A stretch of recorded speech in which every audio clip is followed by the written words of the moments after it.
young people were definitely a target demographic, as it were, just because they were easier to persuade. Wow. You know, I was really depressed about it when I first got out there because I was like, I didn't prepare my whole life to trick kids into getting baptized. Like, this is not the way I want to do things.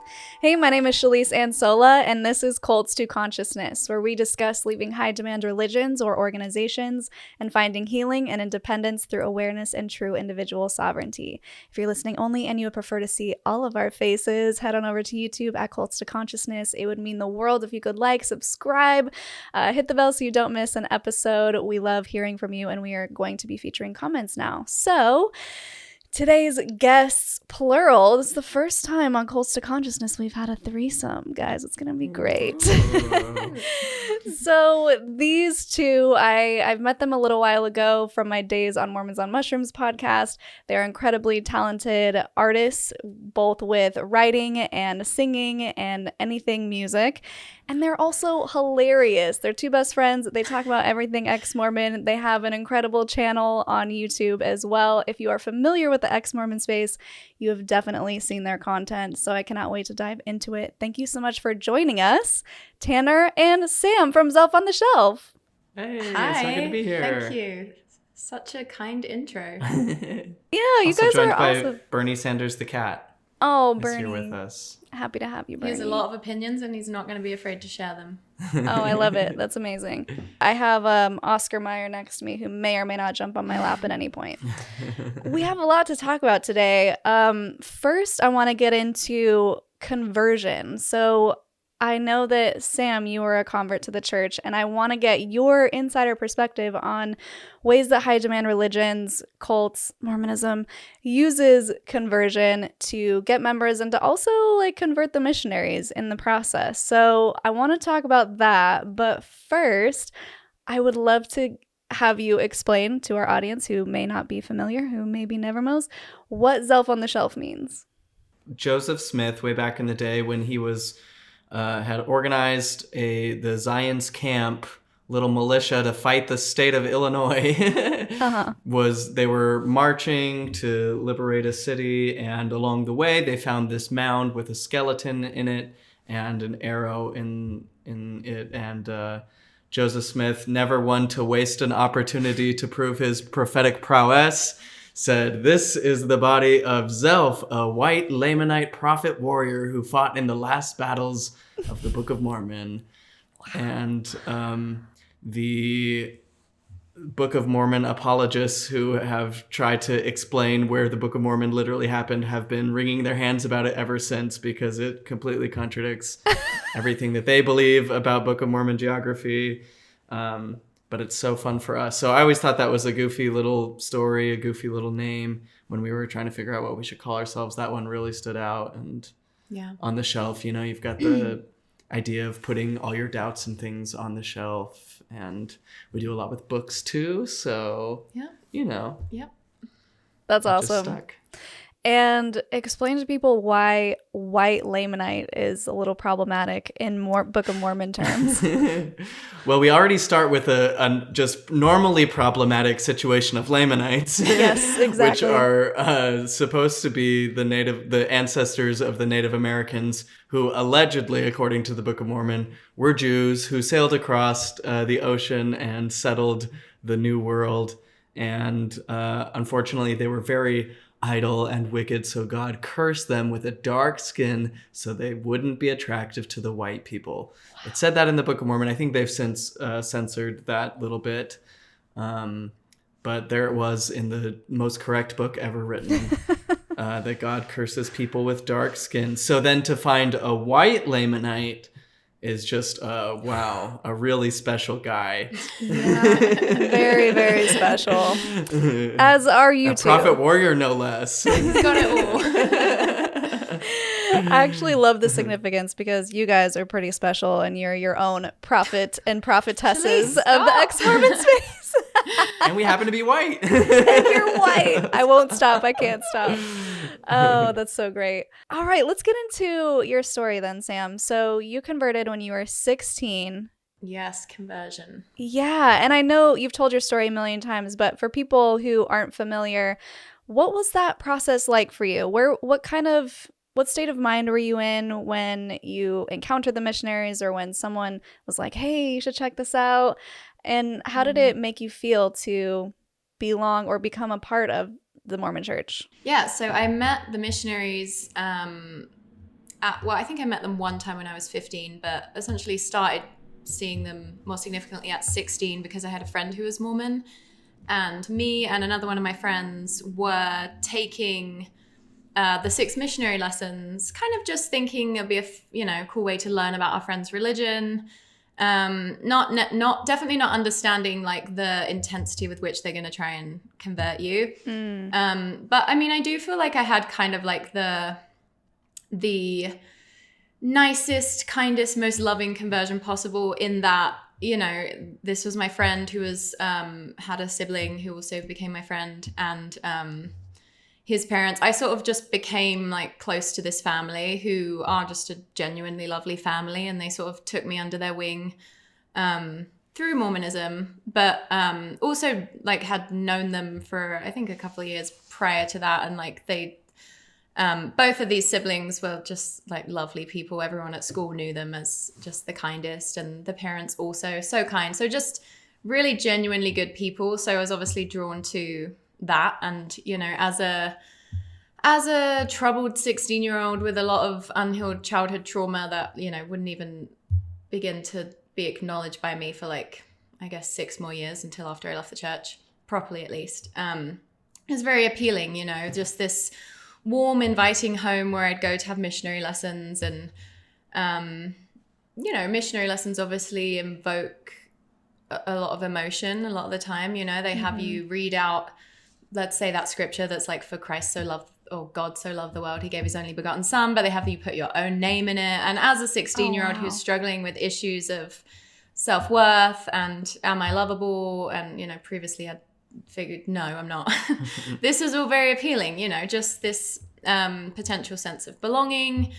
And yeah, it was just sort of it was a nice, warm feeling for me, someone who had come from a difficult home growing up where things weren't necessarily warm and positive much of the time. Mm-hmm. And where were you living at the time? So I was in England. All this happened in England, yeah. So there are only 2 Mormons in my school. I was just going to say that couldn't have brother been. and sister.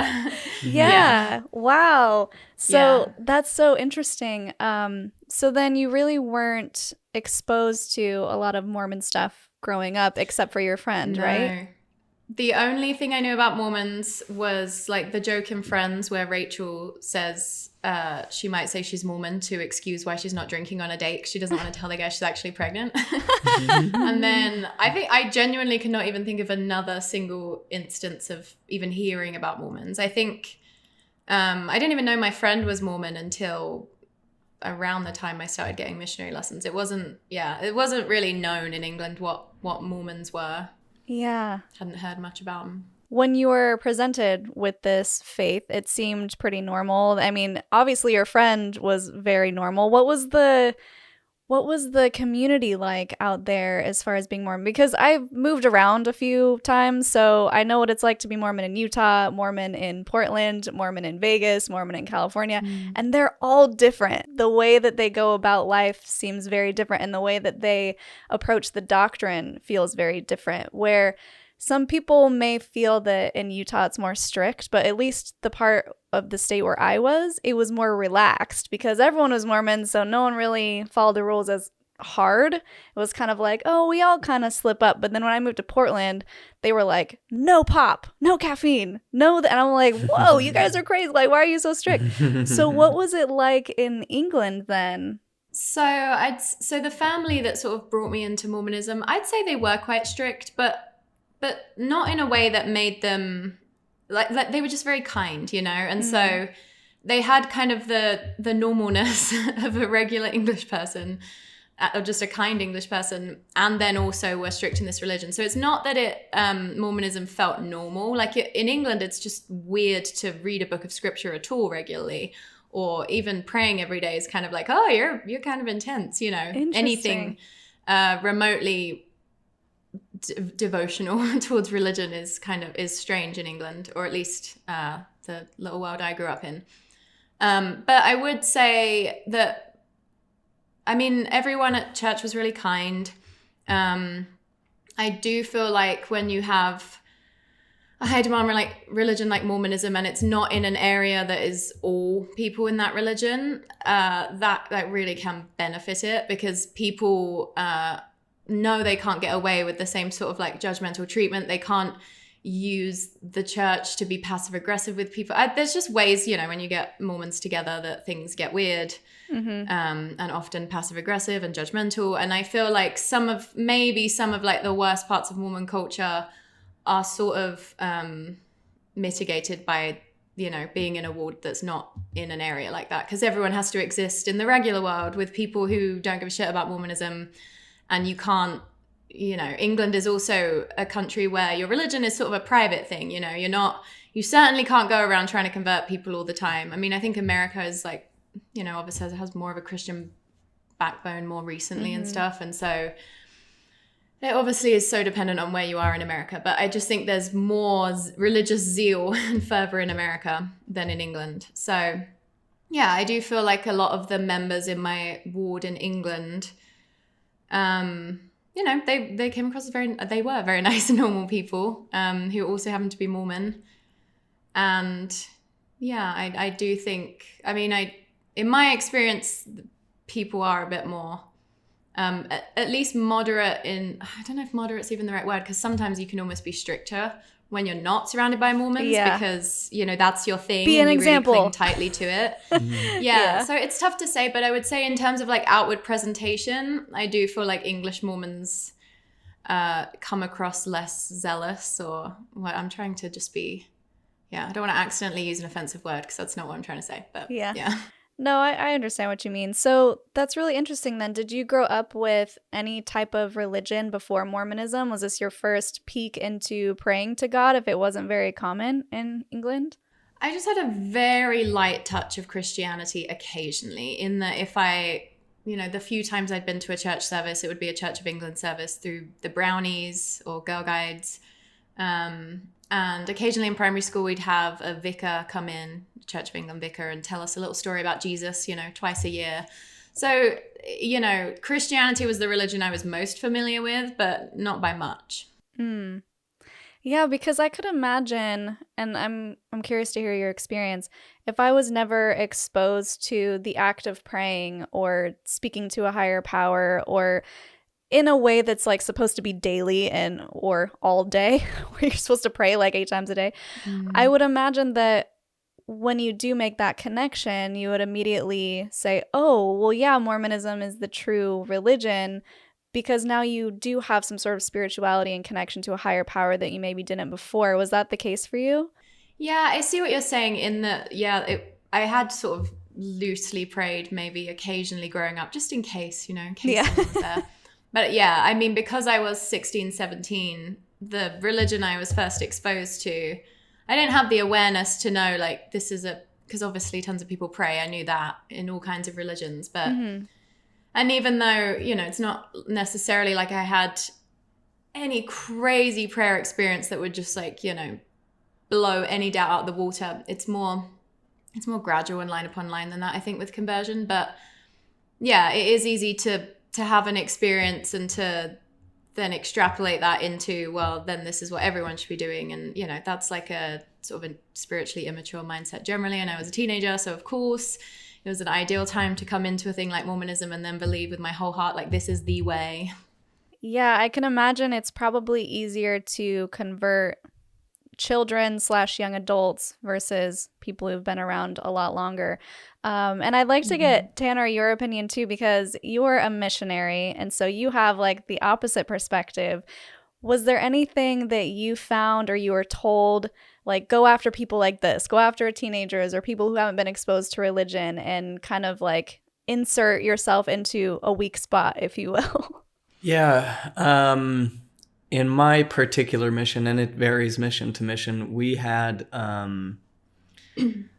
I don't know if age was so much a factor as was seeking out specifically men to teach.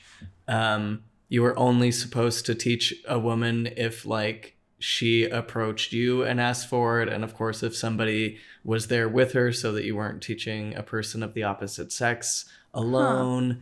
And it was because they had such low activity rates that they felt they needed priesthood holders to actually build up the infrastructure, as it were, of the church. And since women can't hold the priesthood, they're just their souls and salvation don't matter as much. They can wait. Yikes. But definitely in my mission there was and this is definitely true in a lot of South American countries and elsewhere in the world, where it's just easier to manipulate children into getting baptized, to doing things. And so there was a lot of kids baptized, and that was something that I really struggled with when I showed up, because I just saw a lot of people, hey, we're going to show you a magic trick. All right, now you're going to get in this special bath and get your parents to sign this. And now I get to say that I baptized 10 people by promising to take them to football, Wow. And I was like, I was really depressed about it when I first got out there, because I was like, I didn't prepare my whole life to trick kids into getting baptized. Like, this is not the way I want to do things. And, the culture kind of shifted a bit as I was on the mission, especially once the new president came in. But it was still like young people were definitely a huge chunk, a target demographic, as it were. Yeah. Just because they were easier to persuade, because you just don't have as much information, you don't have as much as experience, and everyone wants to feel special, and like they found the thing that'll finally solidify their identity and give them pride in what they're doing and who they are and all that. So yeah. If that's why they end up, a lot fall away too, because they initially really what they're joining for is the social dimension, having people who seem like they've got it figured out and who are kind and supportive and fun and doing all these fun things. And I think that's the real thing that people convert for, by and large. I mean, there's other people who are like, I studied the Bible and I discovered that this one verse proves that this church is true. But I feel like most just want a good social group. Though we know to not say that a lot of the time. Yeah. And also you kind of tell yourself that it's not that. Like I think, well, I know for me, and I imagine this is the case with a lot of converts, you do have, at least for a while, that thing in your mind that's like, am I just going along with this because of the people? But it is so gradual, and it all just becomes kind of blurry, because it's like, well, people that are helping you feel love is kind of a spiritual feeling, you know? Yeah. Mm-hmm. So it's very easy to make those associations and to not even know yourself where the line is. And well, for me as well, like being 16, 17, you're not like hyper cognizant of your motivations at that age necessarily. You might think you are, but yeah, I think one of the things I like to say is, it feels like, and from my perception, it feels like high demand religions monopolize your feelings and your emotions to such a degree where you think feeling good means it's the spirit and feeling uneasy means it's Satan. But there's so many situations where you can feel uneasy about something, but that's just your gut telling you, oh, go a different direction. It's not Satan like whispering in your ear. And you might feel uneasy about something because it's new and maybe you just don't understand it yet. And yet you're just going to block yourself off to it because you think it's Satan.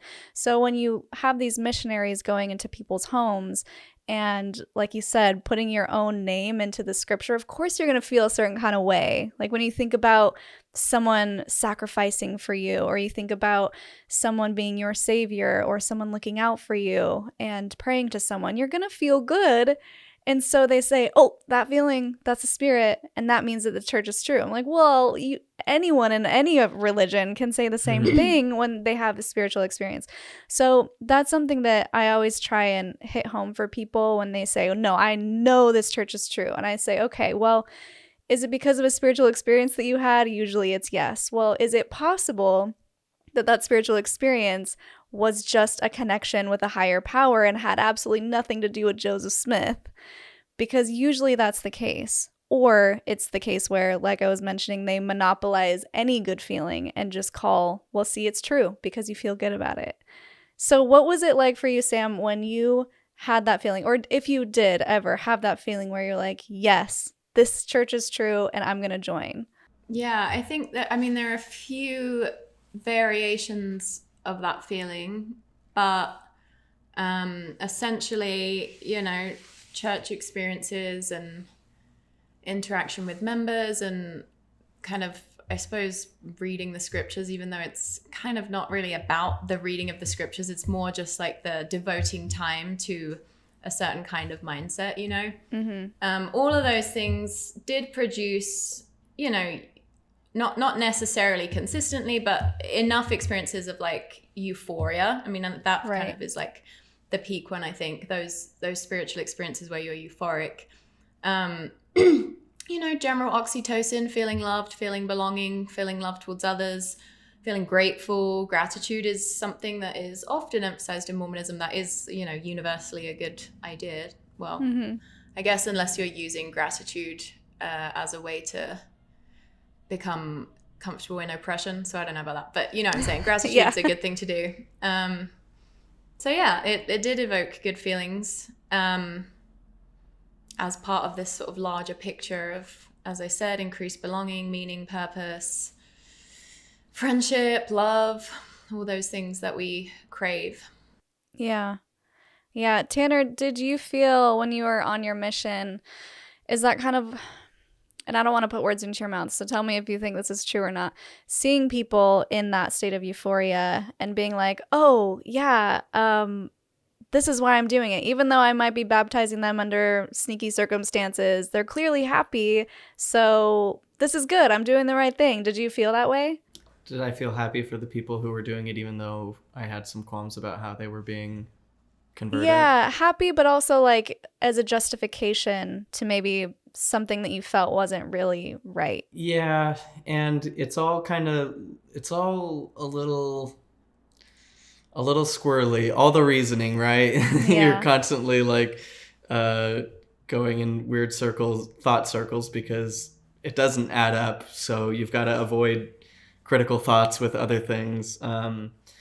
So I never did anything that I take that back. I did things that I do regret. You know, putting a lot of pressure on people to change their lifestyles in ways that actually weren't healthy for them. You know, he's still a dear friend who we persuaded them very much, put pressure on him and his partner to get married so that she could get baptized. So we got them married, and we got her baptized, and we got him off smoking. We just made him sick of smoking, and for long enough so that he could, you know, perform the ordinance or whatever. But, you know, that kind of thing that felt like really manipulative. And you always believe that it's in their best interest, that having the ordinance of baptism is ultimately what will save people. And so even if it's not in the most ideal circumstances, or even if you're unsure how much their heart is really in it, at least you're giving them the opportunity to be saved, and then God will judge their heart from there. So it's like, you just do all that you can to get them in the water.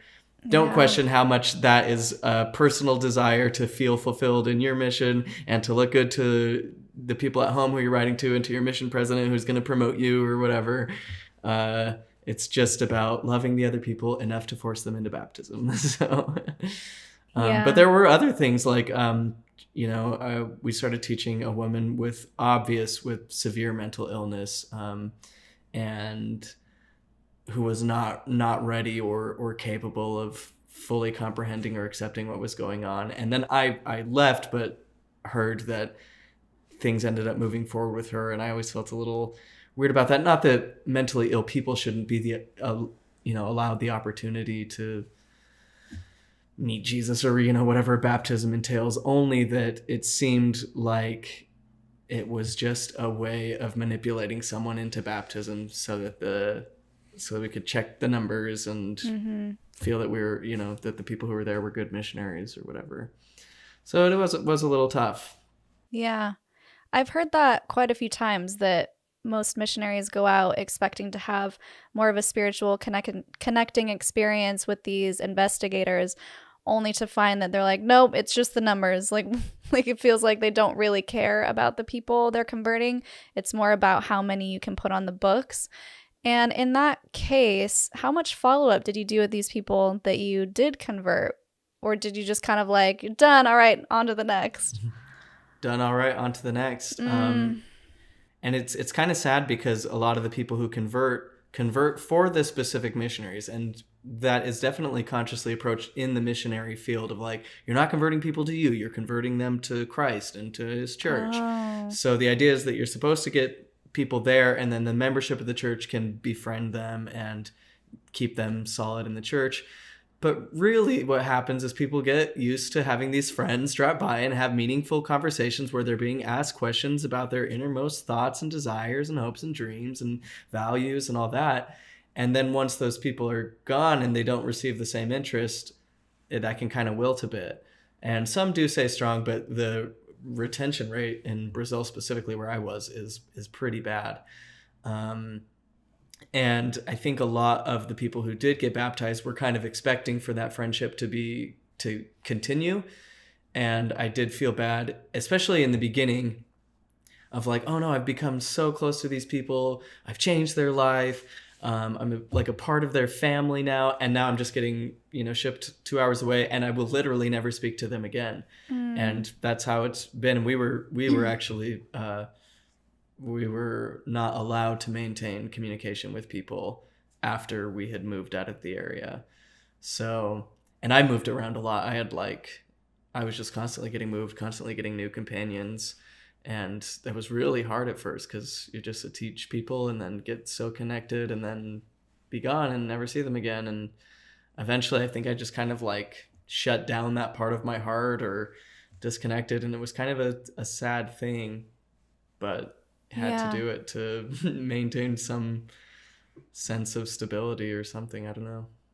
Yeah, it seems like a very odd sales job where you pay $20,000 to sell something. You're selling the Lord, like you're selling Jesus, you're selling salvation, you're selling something that is so personal and so vulnerable. And then, like you said, okay, bye. And these people are just like, wait a second. That must be really difficult. Sam, did you feel that way? Did you feel the drop off of the missionary presence? A bit, but I think there were always new missionaries I remember I had like there's post-baptism lessons, aren't there? I think so. So I feel like I always had this like fresh influx of missionaries who took a lot of interest in me, because there wasn't a lot of like, a lot of converts in England. Baptizing up a storm in the UK. And I was like young and down to clown, and also took it really seriously. So I feel like I was repeatedly described as a golden investigator, which I'm sure I was, because I was very studious and committed. And we should get you a trophy. We should. I deserve one. And also, just something I thought of while you two were speaking, I really don't think it can be overstated, like the value that you provide to people when you just give them a space where they feel able to be vulnerable. I think that's a big thing that people around the globe are, feeling. And it is a vacuum that needs to be filled. So I think it's just really powerful. I mean, we see it with all kinds of Heidemann cults and religions. Anyone that can give someone a space to be vulnerable has a lot of power a lot of the time, especially when those people like desperately need a space to be vulnerable because they are hurting, or, they maybe don't have the strength of connections they truly need to thrive, or meaning and purpose. There's a lot of manipulation that can happen through offering someone that. What came to mind when you were talking is you're giving them therapy. Yeah. A botched version of therapy. Very botched. Yeah. But so for people who've never experienced anyone who's cared enough to listen or reach out or talk about these vulnerable things, I can see how that would feel really good. Like you were saying, in your own home, you were getting things that you weren't getting in your childhood, so it made sense to you and it felt good. And I think that's just one of the many manipulation tactics that happen when you get someone in that vulnerable space. Yeah, because I can see so clearly how Mormonism offered me like a pseudo version of healing, because it was allowing me to feel lovable and, loved and I suppose forgiven and all those things. But it was like redemption through this external source. It wasn't actually addressing any of the root issues in me, from childhood or conditioned patterns through trauma, all that stuff. It wasn't really touching that. It was just sort of claiming that this external force can come in and say, you're enough, you're lovable, just like stick to this thing and that will be what determines, you and how good you are and whether you're worthy of those things. The Jesus Band-Aid. It really is a Jesus Band-Aid. And not to say that there aren't people who are engaged in like actually productive healing who also like Jesus, because obviously that can be the case. But I mean, Mormonism certainly wasn't true healing, but it felt like it at the time, because to a 16-year-old who hadn't known that feeling of self-worth and being loved and all that stuff, powerful, new, and also it's not like I was really diving into all the different possibilities and all the different religions and all the different psychological healing tools that are out there. It was just like, it was convenience sampling. Yeah. And I also feel like what Tanner's story highlights is that it's Mormon missionaries aren't trying to be manipulators, It's like that everyone is in service of the system, and the system is like greater than any individual person in it. So, I think we get Mormons who will take offense to the way we talk about things sometimes, because they're like, well, I went on a mission and I had my heart was in a good place. And we know that, when we talk about manipulation, it's not because we think that individual people are conniving and cunning and, deceitful, not good. Yeah. But people can be acting with good intentions and can still be unknowingly cogs in a machine that is fundamentally manipulative. I'm really glad that you brought up the unintentionally manipulative thing, because that's also something I was trying to kind of get around, but I didn't say it as eloquently when I was asking Tanner if he felt like he could justify the things that he was doing, even though it felt a little off, because I do think that, I mean, these are kids. I mean, they're 18 to 21-ish. They don't really have any real world experience yet. Some of them may have gone to college for a year, but does that really count as experience? I think that they go out there with the best of intentions, like you said. Their heart is in the right place, but it's because they're part of a system that has the greater issues behind it. The system that is saying, no, we need you to get 30 baptisms a month, or we need you to be the highest performing mission in the whole area. So it encourages people to do things that they don't feel comfortable with in the name of God. And it makes it okay because, as Tanner was mentioning, you're doing it for God. It's for a higher good. It's for a higher purpose. So yeah, I'm glad that we brought that up, that there are so many incredibly manipulative ways, but also these missionaries are manipulated themselves. Absolutely. Even into going. They're manipulated into giving themselves for 2 years, night and day, for this mission. So how did you feel going on a mission? Were you excited? Did you feel pressured into it? So I was extremely devout my whole life. Like, my family was really, really into the church. And, my dad was my bishop growing up. My mom was a seminary teacher and just was always the focal point of our family unit. And I had experiences as a teenager that I thought were very, they convinced me that what I was experiencing in the church was true. The euphoria and elation, that came after so much psychological tension that was imposed by the church. And that's, of course, a mechanism that practically all religions use, which is making you so stressed out and then offering you relief from the stress that you feel so good in contrast. And then they say, see? So I was very excited to go on a mission, and I really tried to keep myself worthy and pure and all that beforehand, and was constantly studying, constantly reading everything I could, in order to be the most valiant, effective tool in the hands of the Almighty. Yeah. And I got there and was so disappointed, because, as you said, it was like a marketing thing. It was like a door-to-door sales thing, and it seemed very much just about the numbers, and made a lot of sacrifices that, looking back, I think are very inappropriate. I think it's really absurd that these octogenarians who run the church are asking people, 18, 19, 20 years old to work such ridiculously long hours in oftentimes really unsafe conditions. My passport was kept from me, so even if I wanted to go home, I couldn't, when there's plenty of missionaries on ex-Mormon Reddit or anywhere else who will tell you that was the case for them, that they were literally prevented from leaving, from being autonomous adults, because the church had their their passport and they couldn't get around without it, didn't have money. I often went without food, because I personally didn't have any money to pay for it, and the church only allocated a certain amount for members, and so if you end up having to travel a lot due to the area you're in, you just have to go without. And oftentimes in unsafe conditions, lots of people face issues with medical stuff. And for the first couple months, I was just extremely depressed because I was like, I didn't prepare my whole life for this. And then the mission, and I thought we were going to be working miracles, and people would be knocking on our door. I've been praying and then the Lord showed me to come to your house, and that kind of stuff just never happened. And I was always praying, always trying to seek my a stronger testimony for myself, because I'd never had like a specific testimony of the Book of Mormon, even though it was kind of in the package deal. Yeah. And I was telling people that they could pray and find out it was true, even though that hadn't really happened to me. I just did that thing where it's like, oh, I've prayed and I don't feel bad, so that must mean it's good. Yeah. So that must mean I'm doing the right thing. And it's just extremely high pressure. Like the thought of, I always heard it's better to go home dead than to go home early or go home unworthy.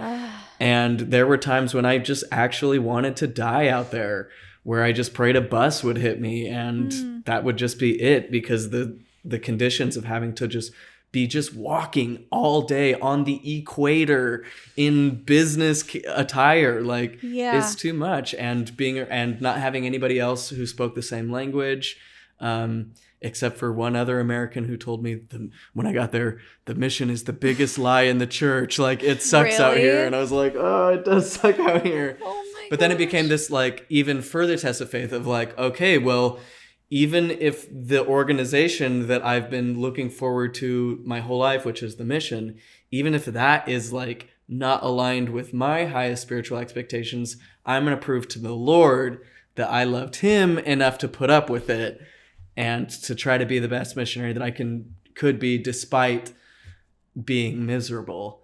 And, eventually, especially once I could speak the language, it was a little easier, and you get accustomed to just having a horrible, from 6:30 a.m. till 10:30 at night, just day in, day out, no full day break, not even once. It was way too much, and something that I look back on and be like, wow, I was totally taken advantage of. That was abusive. I would not consent to do that for any job. And I was paying them for it. Right. That's what blows my mind. It's crazy. I think you brought up a good point, and I'm wondering, you said, okay, well, even if the church isn't true, I'm going to do this for God. Was that kind of your split?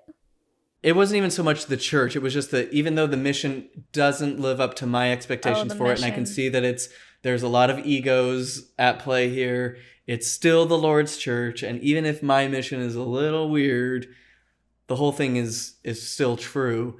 But it definitely did wisen me up a little bit, where I saw a different side of the church, which was the more business oriented, the more numbers oriented, and kind of maybe squashed any hopes of experiencing anything truly miraculous. Because that was kind of the belief you go in with, you're part of the Lord's army, he's got your back, you've got the priesthood, you're gonna heal the sick and cause the lame to walk and the blind to see, and all that, but it just never happened. Yeah. Also worth mentioning, because you mentioned how you'd never really got a testimony of the Book of Mormon. You weren't someone who went into the mission having never really read it. Oh no, I read it many times. Yeah, I learned to reading the Book of Mormon. Missionaries will go on a mission and have never really read the Book of Mormon before they go. I have heard that, but that was not Tanner. And it's, it's hard for people who watch our videos and they say, oh, this is just, that person's just focusing on the bad, and they were just miserable their whole time and trying to make it everyone else's problem. And it's I was an assistant to the president, and at the time I would have told you that the mission was the best thing in the world, because that's what you have to say, and that's what you're trying to focus on. You really are trying to have the best time in the world because you want to do what's right. It's only in hindsight where you're like, whoa, would never have done that of my own accord. If I wasn't deeply, deeply emotionally manipulated into doing that, I would not have done that. There were so many days when I did not and should not have got out of bed. I was like deathly sick and still like, well, gotta work because someone's salvation is on the line and I don't want to make this about me, you know? Wow. And that's how high demand religions work. They just try to sap as much of you as they can to strengthen what they've got going on.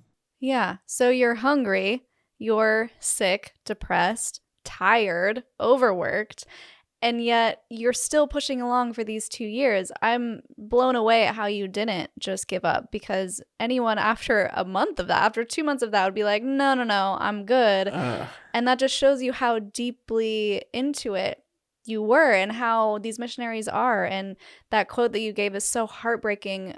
We mentioned it in an episode with True Mormon Quotes, where I would rather have you come home in a casket than dishonored and early. And it's so crazy to me how they can manipulate these people into going and then manipulate them for 2 years again. And I think, and I've heard other people say, and I want to hear your opinion, that missions are more for converting the missionary than actually converting other people. Yes. They straight up tell you that. They do? What? Yeah, that's a very common point that, like, you know, they say, elder, at the end of the day, the only convert that matters is you. Like, this is for you to prove your worthiness and to set the pattern for the rest of your life and to ensure that you get a very hot wife when you get home. That's a big piece of it. Wow.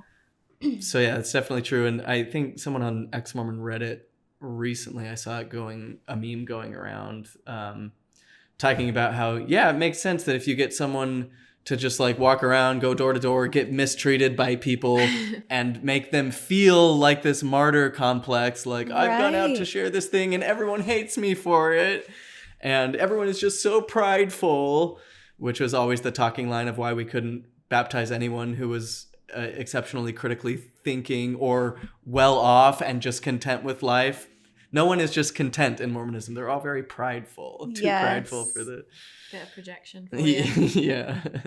Yeah, the pride thing. That's one that gets me all the time. And I still catch myself feeling that way, not prideful. The opposite is like, be humble.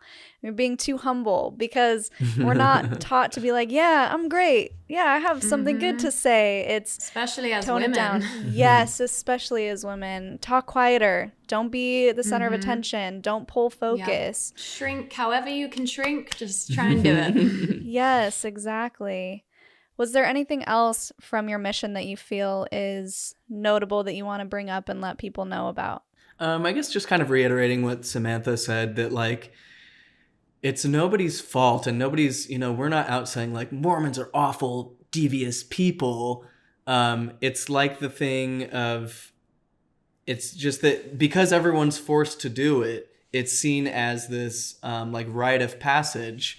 Like we saw with the whole student debt thing. It's like, well, if I had to pay my student debt, everybody else should have to. Like, if I had to endure some kind of misery, everyone else should have to. My parents beat me, so what's wrong if I spank my kids? Like, it's like, well, just because something bad happened to you doesn't mean other people have to do it. And there's kind of that idea, especially in the mission and also in the church, that sacrifice brings forth the blessings of heaven. And the more discomfortable and uncomfortable you can be, the more perturbed and always be perturbed. Persecuted and bothered and uncomfortable that you can be, is more sign that you're on the right path and the Lord is testing you and the blessings will come later. And if I had to do that, then certainly you have to do that. And anyone who takes issue with it is just murmuring and complaining.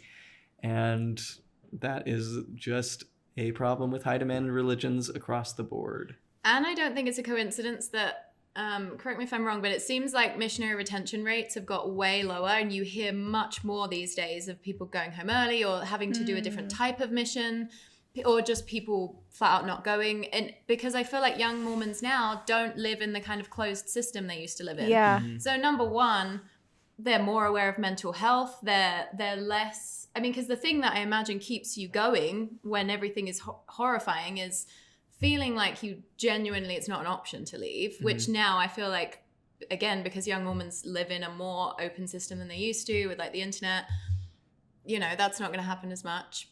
And now they can even be on social media. When I was out, Yeah. we couldn't communicate with family except for one day a week. Yes. You had like an hour of computer time, and we lived for that hour. And just to be cut off from family like that, it's such a distressing time, was horrible. And I'm glad that they've changed that. Things are changing, but definitely not fast enough to keep up with reality. But I think young people can't force themselves into that misery in the same way they used to, because again, they have language to talk. Even young Mormons who still lived in quite a closed system, they have language around mental health and depression and anxiety, and they have more of a sense of what's healthy and what's not.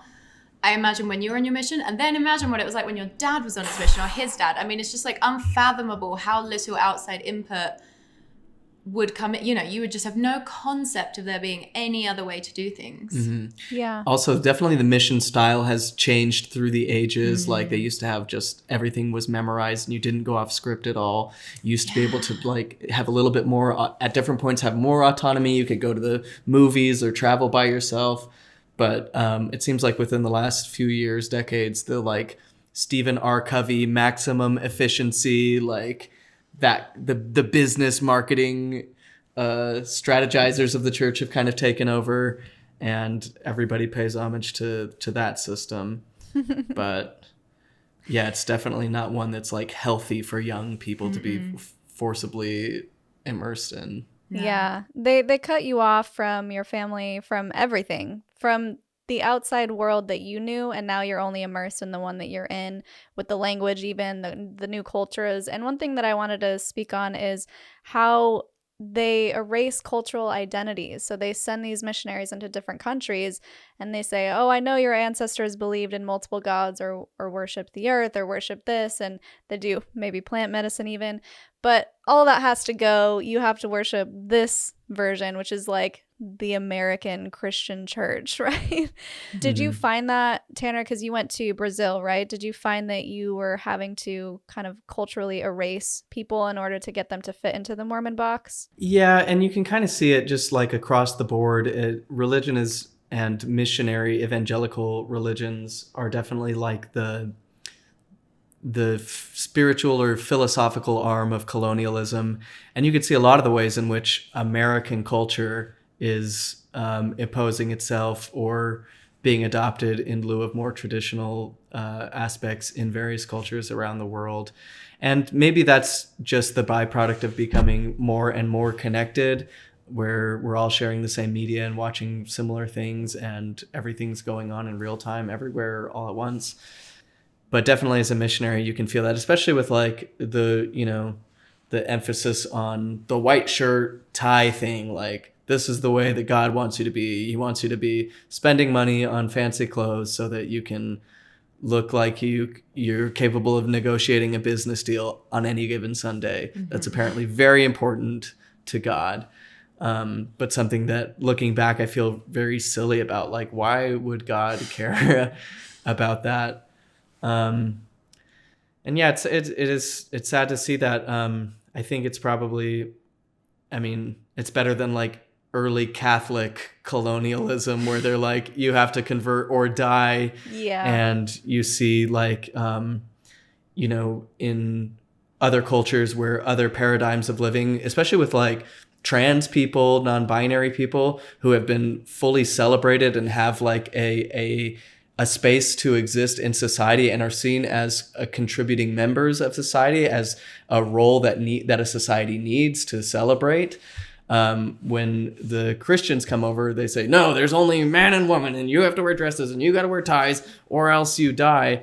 We definitely see those, like, what a tragedy to see that. And Mormonism is further down the pipeline, down the timeline. It's not so aggressive, but it still is involved in that type of erasure, because the church is still anti-trans, anti-gay, and has this idea of American exceptionalism, that it was the country that was the womb for the restoration to be born from, and if everyone and will be the land of Zion ultimately, and so whatever America is doing is the best. Any thoughts about that? I don't know how it was in England. I really liked when you said it was the spiritual philosophical arm of colonialism. I was like, oh, make that into a TikTok. Yeah. I do like what you said about the and it's something I wanted to bring up also, about the white shirt and tie thing. Like, you're just there to be a marketing employee. And I find that really interesting. Even the grooming standards, you can't have long hair, you can't have facial hair. And it makes me wonder, is that just the point of all of it? Is there some sort of underlying thing where they just need the numbers for tax reasons? Or if they don't really care if people continue to go to church, like, what is the real point of these mass baptisms? I do think they do care, but it just seems like the easiest number to inflate is just members, right? They want to be able to get up a general conference and say they've got X million new members. Yeah. But it does seem like, I mean, I suppose you're talking about mission specific. Maybe the focus on retention isn't quite there. Mm-hmm. Yeah, and that would be mission specific. And what, I had 2 mission presidents, and the second one, it seemed like he was under a lot of pressure to improve the retention. And they thought that by converting men who could actually have a meaningful place in the church, that would be the way to do it. So telling. Yeah, right. That the women are the ones more likely to convert, but less useful. But like, there's like a legendary mission president, several before mine, who was very famous for just baptizing the missionaries under his direction, just baptize anybody under any conditions.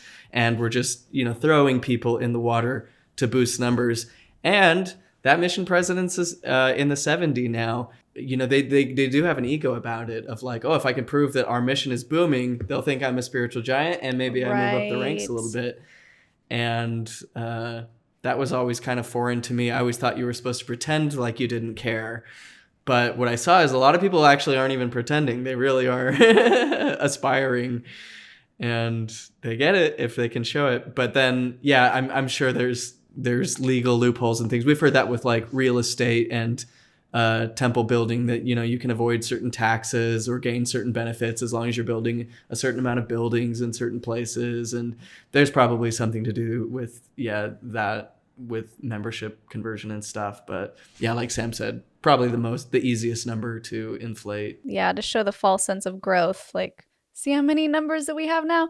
But what's funny is, because they've had to relax the standards of missionaries, it seems like, as you mentioned, more people are going home. So they're not actually gaining more members. And more young people, not only are they not going on missions, but they're leaving the church because they got the internet and they're like, oh yeah, I'm not doing this. This is crazy. Mm-hmm. What do they do? Because they can't really double down and make the mission more strict, or more people definitely won't go.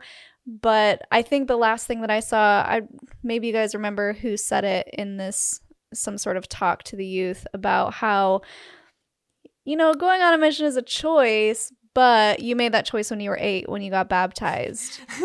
When you had all the information and a fully developed brain at 8 years old, that's when you decided. When you were still learning to differentiate between fact and fantasy, you made a very important decision. You shouldn't have signed up for it. It's really on you. You decided Santa Claus wasn't real and Jesus was. You had all the information.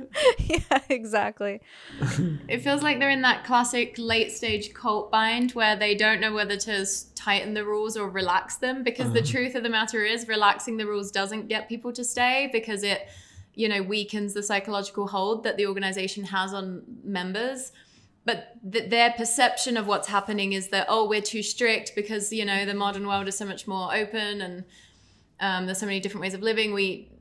The reason people are leaving is because they can't stick to the rules, but that's really not true. I mean, in the case of Mormonism, I feel like it is a pretty clear case of its information control has been weakened, and awareness of mental health and all that kind of stuff has increased, and just outside inputs, because Mormonism was a very closed system from its inception and conception up until the internet, basically. So I feel like they keep doing this stuff where they'll do some stuff like, you can get tattoos now, the strength of youth isn't quite as heinous, but then also you get people like, was that Jeffrey Armand who said that? I don't remember, being like, it's actually not a choice to go on a mission because they don't know which way to play it, because really it's like not a battle they can win. And but they are getting richer despite it all. So. Which is the bottom line for a reason. Yeah. The system keeps running and strengthening itself. And, it's kind of been like that. I feel like they will always they're always easing the reins while also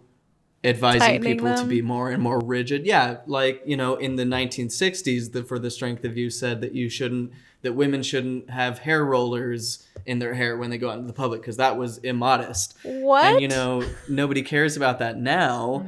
But so, they can let go and see, we're giving you, we're loosening up, we're hip, we're cool. We're chill. But don't you drink coffee or Satan will have a hold on you. So maybe, that's how it'll just keep going. They'll just be 10, 20 years behind everybody else. Maybe in 10 years, they'll fully accept gay marriage and then act like they've always been supportive of it. And, that kind of thing where they do adapt. And they do try to play it both ways because they say, on the one hand, the church is going to grow and roll forth like a stone, filling the whole earth. And on the other hand, in the last days, only a few elect people are going to be part of it. And so it's either way it goes. If it's growing at astronomical, miraculous rates, it's fulfilling the prophecy. And if tons of people are leaving, well, it's fulfilling the prophecy. Yep. They create this superiority complex within people.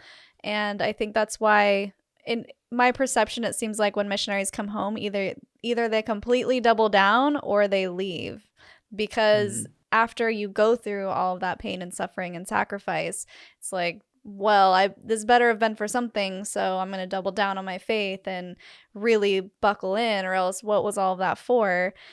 And then you have the people that are just no, I'm out. So, Tanner, was this when your shelves started breaking? Was your mission?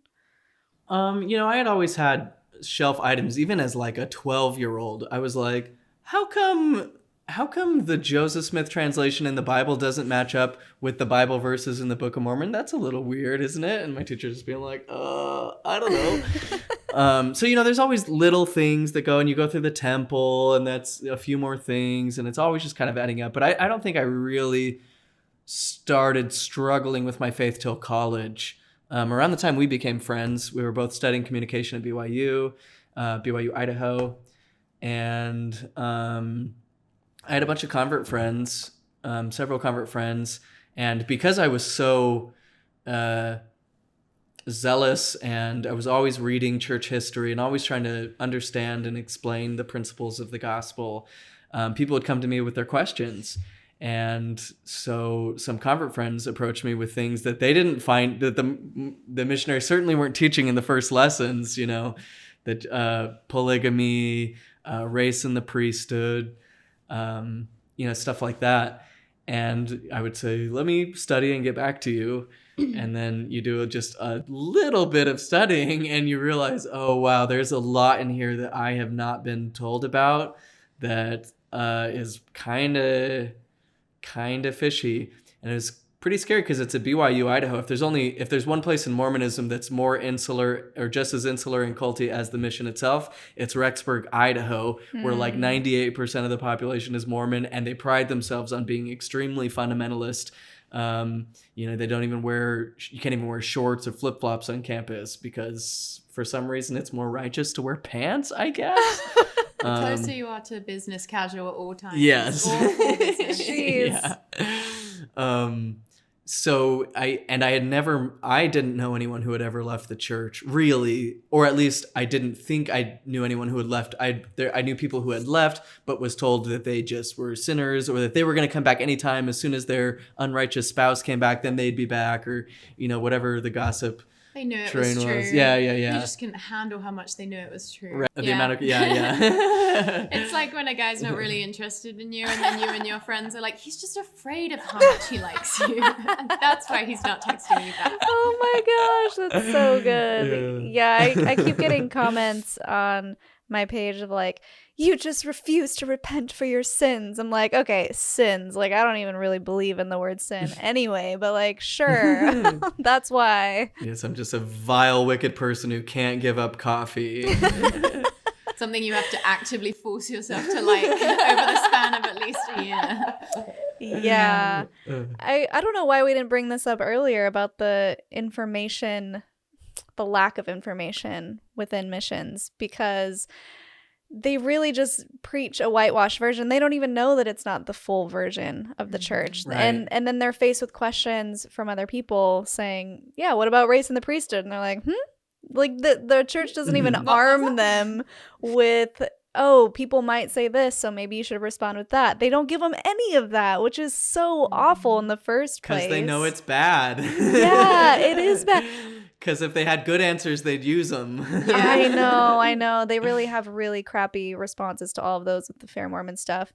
But at least, I think, give the missionary a chance to defend it, because when you just send them out into the world completely unarmed, they just feel attacked. And what do? Like, how they just say, oh, that's just anti-Mormon. But if they actually knew, I don't know. If anyone in the church really knew the truth, it'd probably just completely crumble to the ground within days. So I guess it's not really an answer. But I'm curious, Sam, then you were taught probably the whitewashed version and you didn't really have all of the information. At what point did you find the information and realize you were kind of conned into it? Yeah, because it's the whitewashed narrative within the whitewashed narrative of Native American history. Yeah. There's a lot of stuff. Polygamy, I think, because I waited like a year to get baptized because you have to have parental permission, and my mum wasn't super comfortable with it. So I think I was about 17 and a half when I got baptized, maybe 17. So I'm not sure what I knew by the time I got baptized, but by the time I wanted to get baptized, I didn't know about polygamy. I think I knew I don't even know if I knew that polygamy happened by the time I got baptized, or whether I thought it maybe started with Brigham Young and it was like a survival thing. I think if I did know anything, it was all the men had been killed by the mobs. Yeah. So Brigham Young had to marry all the women. Because you had to be married back then, because that was the way society was. So it was like a way of protecting women. That would have been the most, definitely no more than that. I may even have known less than that. Didn't know about that. That you don't have to know about garments to get baptized. I don't think that was something I knew about. Because I vividly remember the day I discovered that was a thing, and I was in deep by that point, because obviously if you find that out too early, that could be pretty fatal. So there's a lot of stuff. They also they obviously don't give off the high control energy at the beginning. They're just like, if you wanna quit drinking, or if you wanna commit to not having sex before marriage, which I was already young, so that stuff was fine. But obviously, like the control has to happen line upon line, or you'd run a mile. And milk before meat, of course. Yeah, and even then, people still run a mile when they see Mormonism, because it still does give off a vibe of that. But when you're 16, you're not as aware of that. Mm-hmm. How was your mom wasn't really that supportive of it. Do you feel like, did people in school treat you differently after? Or I'm curious about the after effects of being baptized, and then how people did or did not accept that decision, and if the church continued to love bomb you, or if you felt that fade away once you got baptized. I don't know that everyone at school knew, obviously my friends, and I think they thought it was weird. But also our other friend who they really loved was Mormon. So I think they probably just thought I was doing it. It was kind of seen as more legitimate for him to be Mormon, because he was raised Mormon, obviously, and his family was Mormon. But for me, maybe it was a thing I was doing. Realistically, for the exact reasons I was doing it, but kind of, it was deeper than maybe they could understand for me. It had touched sort of a spiritual nerve for me, for sure. I was truly converted to Mormonism, but so I think most people in my life just thought it was kind of weird, but were sort of respectful, because I also think in England, because religion isn't much of a thing, there is almost a climate of we'll let people do what they want. Religion's a private thing. We don't, people don't really want to go there that much. So, there wasn't, huge reactions. Still essentially had the same friendship group and everything. And in terms of the love bombing, by the time I was baptized, I feel like I was pretty firmly integrated into the ward, and I did just genuinely have good relationships with people in the ward. So it didn't really feel like, love bombing had ended. Because I do feel like all the people that sort of brought me into Mormonism in England were very genuine. And obviously, as just a random teenage girl in the ward, people would want to take me under their wing anyway for that reason. So yeah, so it wasn't really like, you know, love bombing versus not love bombing. That's not really how it, I mean, you know, you can call it love bombing, but it also is genuinely people that genuinely believe that their thing is going to help you and genuinely have love and kindness in their heart. And so I think there's definitely people that have come into Mormonism not like that. Like, I think I had a very like soft, kind entry and with genuinely good people. And I think, I'm sure there are others who did have more of that like hot and cold experience, because it was more just about the spiritual brownie points for the people doing the converting. But yeah, I feel like I had a pretty nice experience in that way. That's so nice to hear. And then in that case, when you started questioning, I have this perception that it would be harder for a convert to leave because it took so much for them to believe and feel converted in the first place versus someone who was raised in it and kind of maybe never really believed it as much. Do you feel like it was really difficult for you to finally turn your back on it after being so devout? I think it was maybe, I mean, there was less decades of wiring there. So I suppose deconversion was maybe easier, but it was like a very traumatic few months. Like it was just as big of a deal, I think, for me to realize it wasn't true as for anyone who was born in the church, in terms of like how terrifying and traumatic it felt. Because obviously, you know, I'm living in another country because of this thing. Right. So as much as like, you know, my family's not going to really care either way and will maybe even be pleased that I've left, they're not really like a massive, they live on another continent because I've moved continents for this group. So, you know, I'd say it was pretty similar in terms of like how horrifying it was to go through the deconversion, but I do think it probably was was able to happen in me quite quickly within the span of a few months, just because there was like, I just feel like from a neurological perspective, that has to be true, that deconstruction can be quicker if you've got less you know, if it didn't, my psyche wasn't formed in Mormonism as a 3-year-old. So, and then I also feel like it was not easier to recover from because I experienced so much like, you know, suicidal ideation and depression and a total nihilism after losing Mormonism. But, I mean, it was easier to adjust in the sense that like I had lived a life before that didn't involve religion. So I wasn't quite as like lost because I could just fall back on, you know, the way I used to be in certain ways. Whereas, you know, for a lot of people that are born in Mormonism, there's just so many things that feel so huge.